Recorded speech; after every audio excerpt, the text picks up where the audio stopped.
Sailing the world with ITV, the Whitbred Round the World race for the Heineken Trophy.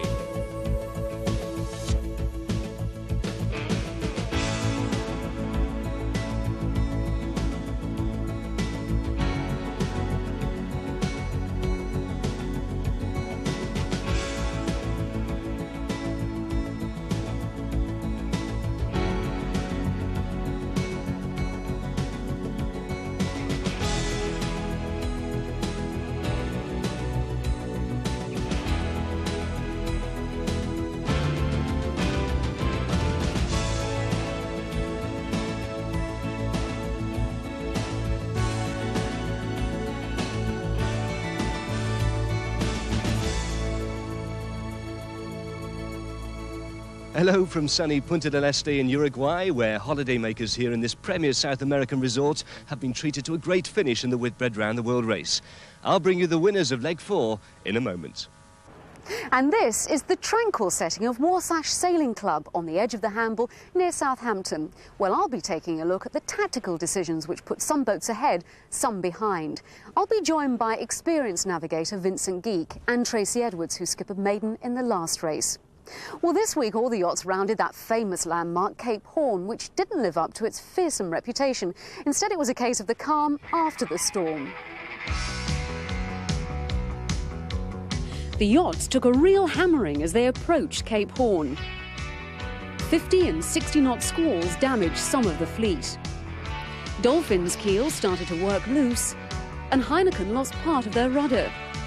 But for most, Cape Horn was calm and uneventful. Laurie Smith arrived first, proving once again his prowess in the seas of the Southern Ocean. A full report coming up. Yes, spectacular footage from Cape Horn a little later. But first, let's bring you up to date with the winners of leg 4 and the thrilling atmosphere here in Punta. New Zealand Endeavour was the first yacht to appear out of the gloom near the breakwater at Punta del Este. Skipper Grant Dalton and his Kiwi crew had been neck and neck with Britain's Laurie Smith on interim justitia for more than 60 hours. But Endeavour's superior sail power in the lighter airs had given them the advantage. The Maxi Ketch completed the 6,000 miles from Auckland in record time, taking just over 21 days. Only 5 minutes later, Intrum approached the finish line. Smith's European crew had stretched out a lead of nearly 60 miles after rounding Cape Horn, but fickle weather conspired to favour the chasing pack. As Intrum crossed the line, the Europeans' main concern was how far away were their rivals in the Whitbred 60 class. Meanwhile, Dalton's pleasure at being the first into Punta was plain to see. Family reunions were followed by the presentation of the Heineken Trophy for leg 4. And Endeavour's skipper was still on a high following that tight finish with Intrum. This has been going on for 2 days, tack for tack. Guys up on the rail, we've had everybody up for a day and a half. You know, just matching them. They got ahead, they crossed our stern last night about 12 o'clock by about 100 metres only. We got, got away again. They've done it, started a really good race. Man, it's just been so hard. I mean, I feel sorry for the interim guys. They'd feel a bit dejected, but boy, we would have been in that same situation. It would have been us, and it was only a mile away that we dared say to ourselves we'd actually won the leg. It was that close. Laurie Smith was presented with the Heineken Leg Trophy for the Whitbred 60s, but denied that he'd been involved in any sort of head-to-head match race with Dalton's Maxi. Our mission is to win the 60 class. So really what you're saying is you weren't interested in the Maxi at all? Well, yeah, it's been nice to beat him, but I mean, it's totally, as everybody keeps saying, they're just a nuisance as far as we're concerned, covering us all the way here, laying all over our air all the time. I mean, they should be a lot faster, but they're not, but they just get in the way. Grant's just cruising around on his own, as far as I'm concerned. When it comes to setting speed records, Intrum's definitely a class apart. The Silver Bullet received the Omega flag for beating her own world record for a monohull, sailing 429 miles in a day. Yes, but it's quite funny. We did that without even knowing it. Again, it was good sailing conditions and we were going quickly, but it wasn't frightening. There wasn't big waves or a huge amount of wind. And it was only like the 3rd or 4th day into the leg, and we were expecting, to do a much bigger mileage later on in the leg. But it just didn't happen this time. Maybe next time. How did the Southern Ocean this time compare to Leg 2? Oh, Leg 2 was much tougher. Much more wind, bigger waves, much colder. So it was relatively easy sailing, just hard tactically. The tactics kind of reflect the weather, and the two go together. But if the breeze goes light, there's nothing you can do about that. And if the breeze comes up, again, you've just got to go with what's there. And that's what yacht racing is about. It's using the elements, using the wind to your advantage as much as possible. Laurie is an excellent skipper. He's a very good motivator of people. He is a natural leader in many respects and has a very nice way of doing it. So we all enjoy the pressure, we enjoy yacht racing, so that's what we're there for. The pan-European team now has Tokyo in their sights. At the start of this leg, Chris Dixon's 60 held an overall advantage of 19 hours.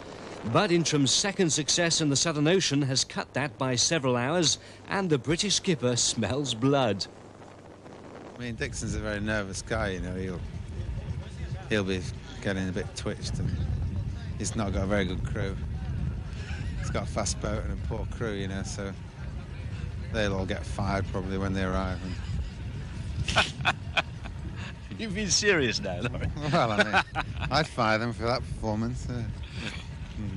No, he's got a good boat and he's a good sailor, but I mean, yeah, we shouldn't be able to beat him with the preparation he's put in, really.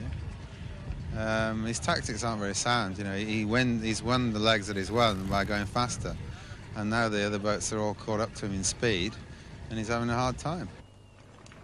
Next to arrive in Punta del Este was Merit Cup, lighting up flares to celebrate their night finish. The Swiss Maxi was 4 hours 20 minutes behind the first boat, but Pierre Fellman had done well to pass several 60s since rounding the Horn.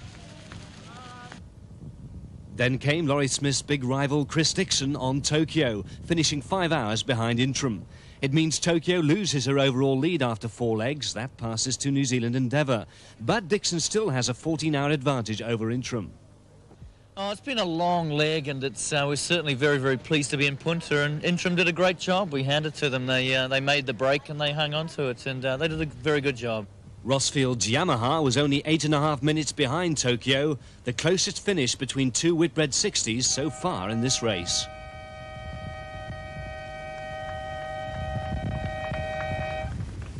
Well, Laurie Smith and his crew have won, say, the race within the race, first to Cape Horn, first across the Southern Ocean. And with me now is Vincent Geek, Laurie's navigator on Rothmans, and albeit briefly on Fortuna.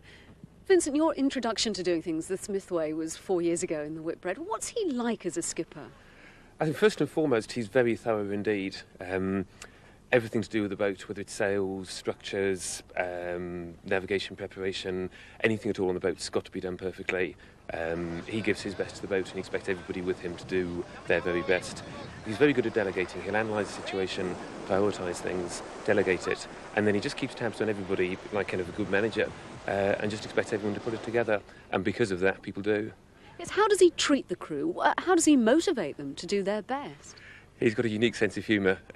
He's not, people talk about a slave driver, he's not at all a slave driver. He gets that kind of effect. But he's got, as I say, a very dry sense of humour and he's always laughing at people. And that's, people just respond well to that. If you don't respond well to that, then you don't sail with him. He manages to get every sort of last inch out of the boat. He really pushes the boat and the crew. How is he able to do that, do you think? Again, he's got a very good understanding of all the bits that go into the boat. Anything he doesn't know about, he's going to have an expert on that in the boat. And if he's pushing the boat, he'll just say to the guy in charge of the rig, is the rig okay? He'll either say yes or no. If he says yes, he'll push the boat harder until the guy says that's the limit. And he'll respect that, but he wants to push everything to the limit. What keeps him into the air, do you think? The thing that really gets him going is if somebody overtakes him. That's really the kind of the spur. What does he say to the rest of the crew then when that happens? It's not repeatable. Now, a navigator's job is never easy, but Chris Dixon called this leg a navigator's nightmare. The strong westerly winds which usually sweep around the Southern Ocean didn't materialise, and predicting the weather patterns from scant information was nigh on impossible, as Sally Simmons explains. So where are we now? I can see clearly now, the rain is gone. I can see all obstacles in my just get these weatherfax maps and you stare at them for hours and you scratch your head a lot and then you just have a guess. If you get something right, nobody reckons that you got it right. They reckon that they got it right. If you get it wrong, it's your fault. It's gonna be a bright, bright, sunshiny day. The navigators end up with ulcers like dinner plates, don't worry about that. The days of the sextant and the slide rule have gone. Nowadays, navigators have to be computer whiz kids. I have instruments that tell me where I am all the time, so that's not a problem. You know where you are all the time. So you then have to place the boat in a weather pattern such that all the guys that work on deck, so the effort's not wasted. But they had great trouble predicting the weather during this leg because they were working in the dark. The big problems you've got with the Southern Ocean, particularly the South Pacific, is nobody here to give you any information. The weather forecasts you get are just plain wrong most of the time. All you've really got to go on, you get weather satellite images coming through, you've got to try and deduce from those what you think's going on. And even now, I bet most of those guys really don't know what the weather was doing when they went through there.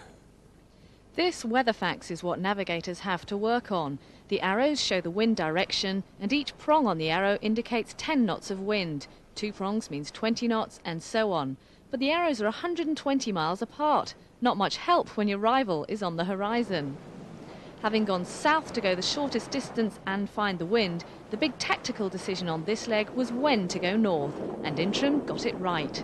Laurie took his move to north early at a time when it didn't cost him too much. It cost him the lead, but it didn't cost him a lot in overall miles.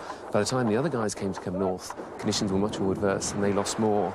You can see that by this stage, when Laurie got to the north, he's got 25 knots against 20 knots where Tokyo is. And again, he's coming across at that kind of angle. He's probably close reaching with the spinnaker. The others are still having to work their way north. They've maybe only got a headsail on. So he couldn't be sure when he did it, but statistics were in favour of it. And Laurie's navigator, Marcel van Trieste, could breathe a sigh of relief. Coming up in part 2, a full report on Cape Horn, which signalled the end of the Southern Ocean and of freezing winds and crashing waves. Bye-bye! Southern Ocean! Southern Ocean! Bye!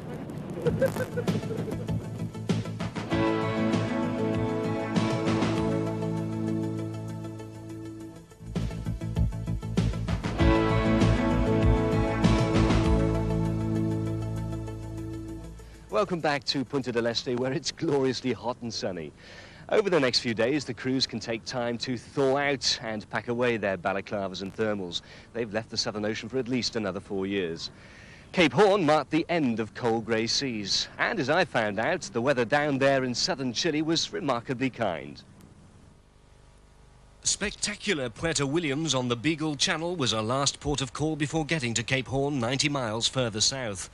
Here, the world's southernmost yacht club at 55 degrees has played host to many ocean travellers looking for rest and relaxation after the rigours of rounding the Horn. The clubhouse inside an old naval vessel is immaculate.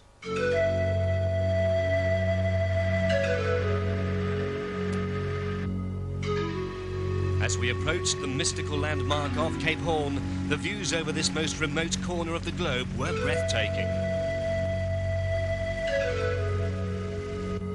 To be actually standing on the Horn, so feared and respected by sailors down the centuries, is a rare privilege made possible by the Chilean Navy, which has a small base here.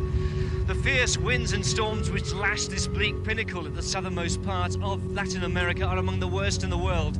And this monument, this memorial here, is to all those who died while trying to round the infamous Cape Horn. The memorial forms an albatross on whose wings fly the spirits of mariners lost at sea. But the Horn posed no threat to Intram Justitia as Laurie Smith and his European crew led the Whitbred fleet around.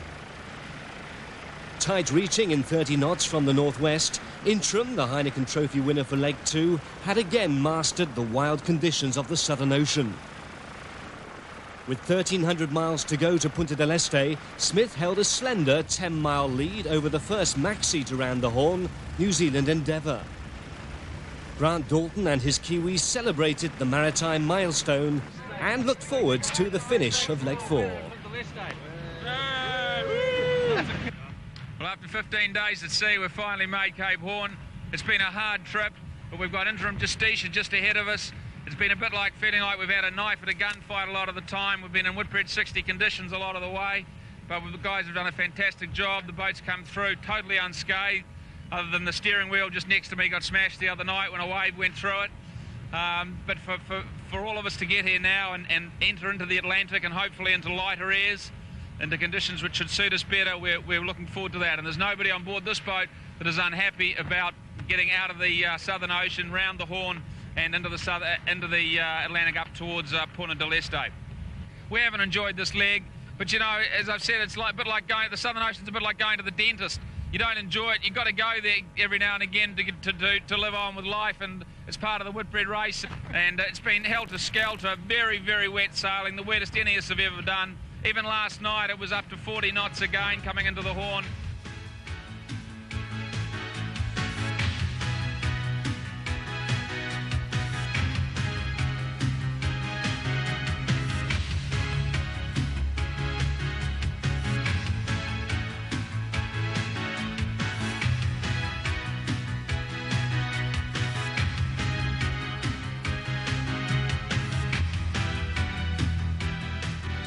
Yamaha was the next boat and the second Whitbred 60 to reach the Horn, 40-odd miles in 5 hours behind Intram. Ross Field had done well to overhaul Galicia and Tokyo.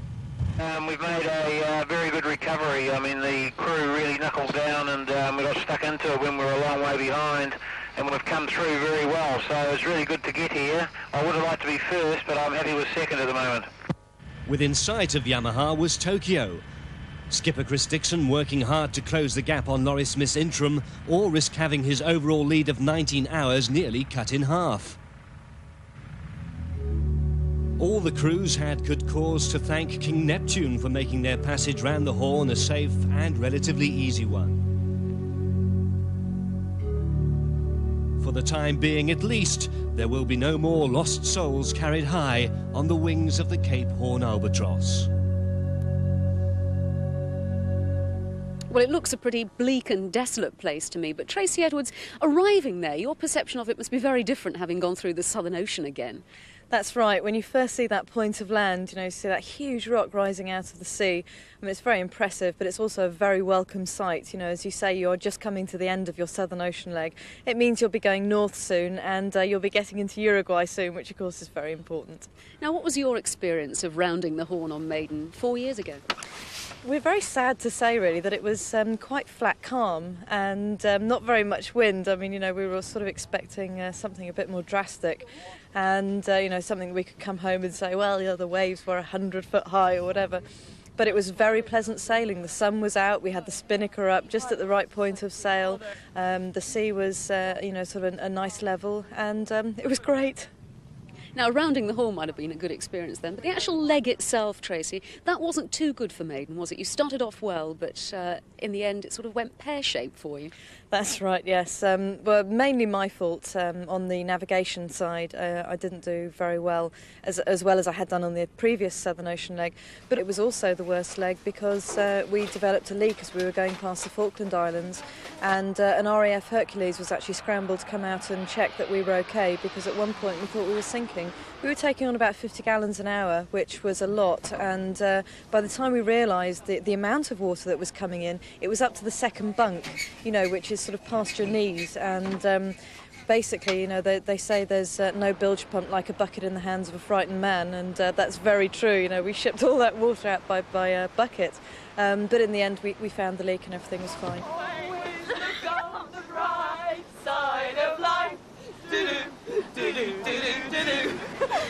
While the Whitbred crews stop in Uruguay and enjoy the sunshine and the parties, the chaps on Enza keep going, trying to round the world in less than 80 days. They're still 4 days ahead of schedule, despite a gruelling time at Cape Horn. At one point, co-skippers Peter Blake and Robin Knox-Johnston had to bring the yacht to a complete standstill to avoid damaging her in huge winds and seas. Steve Ansell reports. Currently 1,400 miles to the east of Punta del Este, the 92-foot catamaran passed the Horn the day before the Whitbred fleet, having encountered 3 tempests and lying hove to without any sails up at all for more than 36 hours. Storm force 55 knots of winds with waves the height of a 6-storey building has allowed Enza's French rival, Lyonnaise des Eaux du Mars, to close the 1,500-mile gap to just 360. We located Enza 100 miles to the south of Cape Horn, and I asked co-skipper Robin Knox-Johnston how this compared with his solo race 25 years ago aboard Suhaili. The great advantage of Enza New Zealand over Suhaili is the sheer speed of it. When you think that it took me something like 8 months to get this far in Suhaili, here we are in just over a month, 48 days to be precise. So if you like, the discomfort's lasting a heck of a lot less long. You can give me icebergs any day. You can keep the 50, 55 knots. You can keep the enormous seas, I'm afraid, in a boat like this. In fact, any yacht at all, the seamanship must prevail. The race is forgotten about at that point, and you just have to wait until conditions improve. Now, less than 2,000 miles from the equator, the wind has vanished, but they are still 1,800 miles ahead of the current world record. Before we catch up on the fleet's progress as they close in fast on Punta del Este, here's your chance to enter our competition. Last week we asked you how many legs Dennis Connor has sailed on Winston. The answer is 2. And Chris Newman from Bishop Stortford is the lucky winner of a beautiful signed print by marine photographer Cos Evans. This week it's a geography question. Which country is Cape Horn in? Is it A, Brazil, B, Argentina, or C, Chile? To enter the competition, call 0891 664444. That's 0891 664444. This week's prize, 3 pairs of Reebok Graphlite trainers, as worn by the crew of Dolphin and Youth. 0891 664444 is also the number to call to receive the latest race news. And if you want to find out how to get into boating, call the Boatline number 0784 472222. Let's check now on the progress of the rest of the fleet as they near the finish line here in Punta. Sally Simmons reports. In 6th place on leg 4 is Galicia. At one stage deep in the Southern Ocean, the Spanish yacht was lying 2nd overall, but Galicia didn't fare quite as well in the light winds off South America. 7th is the French Maxi Laposte, skippered by Eric Tabali. In the last leg, the first to have Tabali on board, Laposte beat Maxi rival Merit Cup by 5 hours. This time, it's the other way round. Winston still have 140 miles to go to the finish. The American Whitbred 60 is currently doing 8 knots, 2 knots faster than yesterday. But they haven't made any gains on the Italian yacht Brooksfield in 9th place. Guido Maisto and his crew are 13 miles behind. Heineken, who lost part of their rudder this week, have 268 miles to go. They're battling against Dolphin and Youth. The British crew are 28 miles astern and struggling with their loose keel. 20 miles behind is Hetman. Then the 4th Maxi, Uruguay Natural. And last of all, and expected to arrive on Wednesday, is Odessa. And that's all from Sail the World for this week. Our navigator, Vincent Geek, has just told me that the forecast is for good weather in Punta over the next few days, so expect to see a suntanned Gareth there next week. I'll do my best to top it up, Alison. But don't forget to join me for some cracking onboard pictures from Leg 4. Until then, from Punta del Este in Uruguay, goodbye.